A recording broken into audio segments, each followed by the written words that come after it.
Çfarë ndodh me trupin ton gjatë agjerimit? Çdo vit, miliona muslimanë në mbarë botën agjerojnë gjatë muajit të Ramazanit duke u përmbajtur nga ushqimi dhe uji nga agimi deri në musk. Fjala arabe për agjerimin, siyam, do të thotë heqje dore, përmbajtje apo kufizim.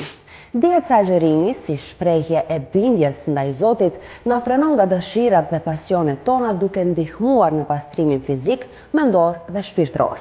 Por çfarë ndodh në të vërtetë me trupin ton gjatë agjerimit? Shkenca ka treguar se trupi e përdor energjinë e vaktit të fundit për të rritur qelizat dhe indet dhe për të siguruar energji gjatë 4 orëve të para. Pankrasi prodhon insulinë e cila i lejon trupit të përdor glukozën për energji. Nga ora 4 e mëngjesi deri në orën 16, ku energjia mbaron, trupi e çliron yndyrën dhe e djeg atë për energji. Autofagjia fillon pikërisht gjatë kësaj faze dhe këtu pastrohet materiali qelizor i vdekur ose i dëmtuar, që përndryshe shkakton plagë dhe sëmundje, përfshirë edhe kancerin. Pas 16 orësh gjërat në trup përshpejtohen. Glikogeni në mëlçi dhe muskuj, si dhe glukoza në qeliza, fillojnë të ulin nivelet e tyre me shpejtësi, kështu që trupi kthehet në yndyrë të ruajtur për energji.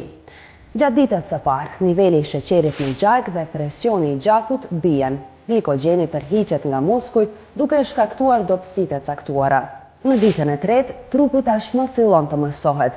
Sistemi i tretës pushon, kështu që energjia drejtohet në pastrimin e trupit nga toksinat, shërimin dhe rritjen e aktivitetit të sistemit imunitar.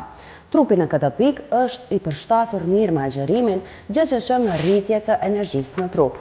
Gjithashtu rritet edhe qartësia e mendjes, deri në javën e tretë, puna për shërimin e organeve ka përfunduar. Hulumtimet e shkencëtarëve në SBA kanë treguar se fokusi mendor i arritur gjatë Ramazanit përmirëson funksionet e trurit.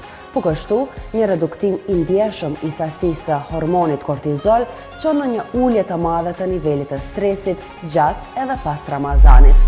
Me pak fjalë, agjerimi promovon shëndetin e zemrës dhe parandalimin e diabetit, humbjen e peshës, detoksifikimin dhe pastrimin e trupit. Përderisa dobit e agjerimit për shëndetjen e njerëzit janë të vërtetuara nga kërkime shkencore, muaji i agjerimit Ramazani rrit ndjeshmërinë dhe promovon unitetin dhe solidaritetin edhe mes njerëzve.